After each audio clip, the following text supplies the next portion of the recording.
Namaste, friends. This is Elle with Sacred Union Tarot, and I have just done a Spiritual Sapience reading, and I'm going to do another reading because it was a very interesting Spiritual Sapience reading. So, had to do with a divine connection and needing to be protected from something that's coming in, and some healing after some self-sabotaging energies or some energies that have sabotaged their connection in the past. So I'm going to do a quick reading. I'm going to use the Medicine Woman Tarot. I'm going to use the Rainbow Activation deck. And then I'm going to use the Sacred Path cards. And we'll just see what messages come through. It's intriguing. Okay, I did pre-shuffle.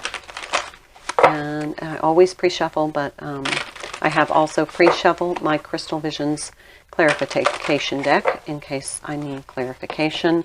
I use that deck exclusively for my clarifications. Okay, so we're going to, I love the energy of these cards. I had that deck upside down. I don't take reversed oracles.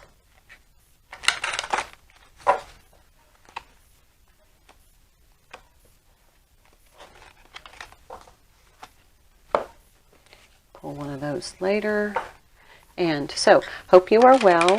Thank you for being a positive presence on my channel. Thank you for your time. If you're new here, I am Elle, and I am a twin flame energetic reader. I intuitively read, and I pick up on a lot of the twin flame energies in the collective. I am a twin flame married to my soulmate. My marriage has been 28 years, and I met my twin about 4 years ago. Life-changing. 48. I think that's the Union card. I thought so. Union. Was just talking about that in the Spiritual Sapience. Please check out the Spiritual Sapience reading for September 18th. Look at the 8. No lovers, and the lovers card came out in that. Romance, sexuality, intermingle, connection, and intersection. Love's first connection with a partner is deliciously profound but ultimately fleeting. Romantic sexuality offers an opportunity to cultivate unspoken understanding, but is the job of each partner to seize the opportunity. Connecting with others, ideologically, emotionally, spiritually, or physically, doesn't guarantee agreement. However, it can give a deeper understanding of one another, promoting love, compassion, and forgiveness. This card today augurs the need for some form of unification relating to your current situation. Allow yourself to meditate on your heart's desire and what it means if it were to be fulfilled. Remember, relationships with others are the way we learn compassion for ourselves. That's just so weird because I just had a feeling that card was going to come out after that Spiritual Sapience reading. All right, so let's see what specifically this has to do with. Two of Stones, Two of Pentacles. I believe in this deck this is a sharing of gifts. There isn't the struggling and juggling. This is the sharing. This feels like connecting to one's emotions, because how she's connecting to this water. Opening up.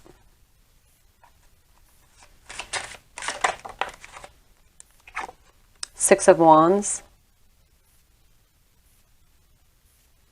The Six of Pipes is the Six of Wands. Feels like there's just this tenderness, this quietness about this energy.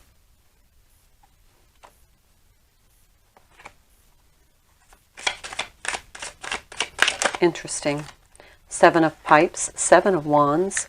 Usually, I'm going to rearrange this a bit. I'm going to put this here. I'm going to put these here. Six of Pipes and Seven of Pipes. This feels as though Seven of Wands is usually somebody defending their position, but in this deck, it looks as though people are actually celebrating something, almost like a ritual.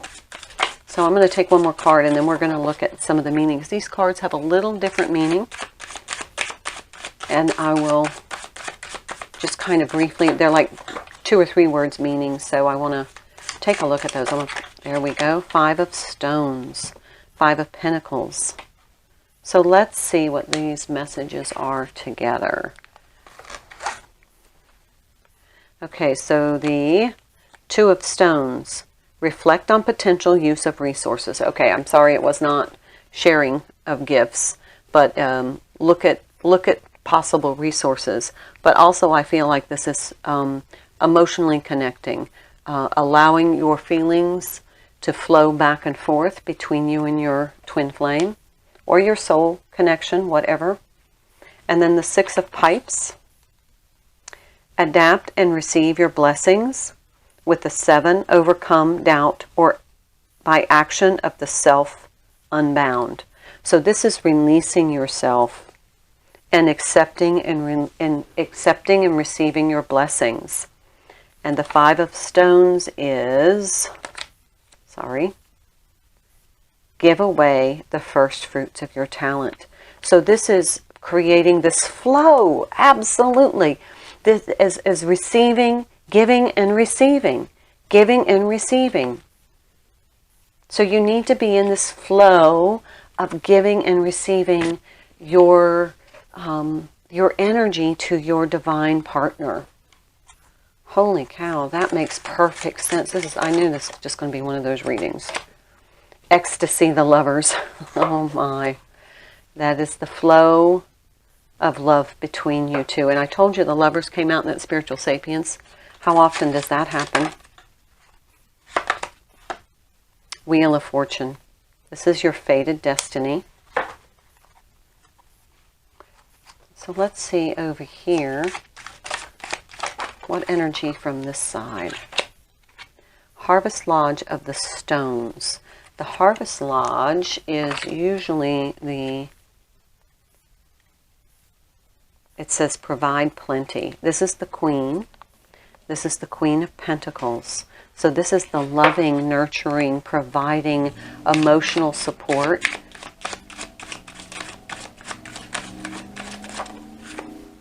Seven of Arrows. I'll light these 3 cards out and then we'll talk about it.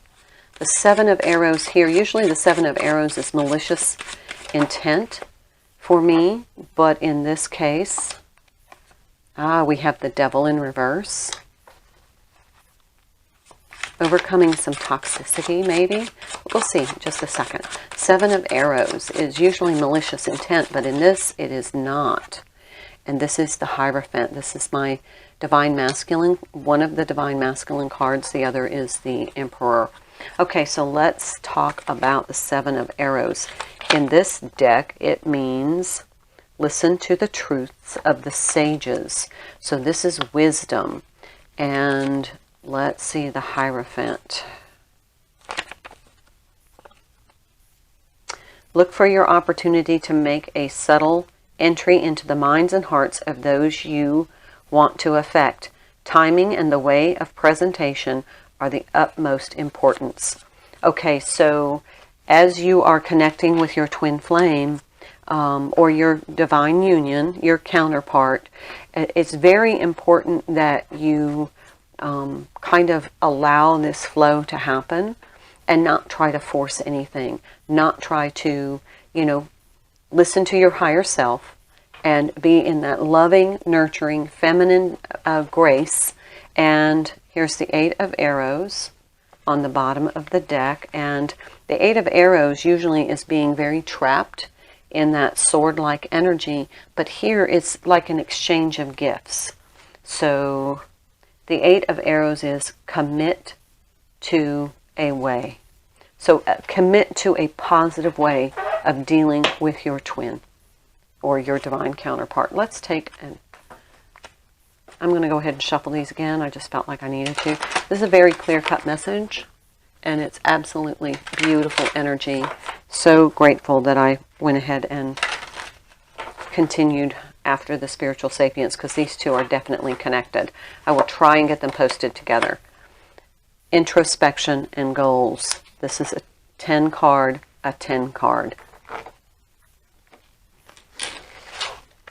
the West Shield.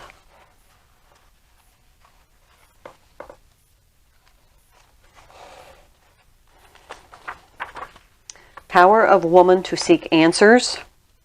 Place of the bear's cave in the fading light of grandfather's sun. The horizon of tomorrow brings the strength to meet my goals. The West Shield has appeared in your spread. The bear is asking you to look at your present goals and discern how they affect your future. Are the answers you seek from your own inner knowing? If not, it might be time to enter the silence and digest the questions so that your personal answers can emerge. Bear also reminds us that the West Shield is a place of all tomorrows. If you are afraid of the unknown, it may be time to clear away the fear. Strength to accomplish this clearing is the bear's greatest medicine. Call on Bear and feel the courage to meet the future. To meet the future, fill your spirit. This also speaks of the ability to complete our goals, the acknowledgement of our inner strengths, and the power to find and know our answers. Remember that the opinions of others become mixed with our own doubts and become limitations when we forget to enter the silence. Entering the silence is to meditate, to help you find, to help guide you into interacting in a very loving and nurturing way with your twin, and creating that flow of emotions where somebody isn't getting cornered or feels threatened or feels fear or feels like they need enormous amounts of courage. You need to be open to receive this energy and allow it to create this flow between you. I'll leave it there. Namaste.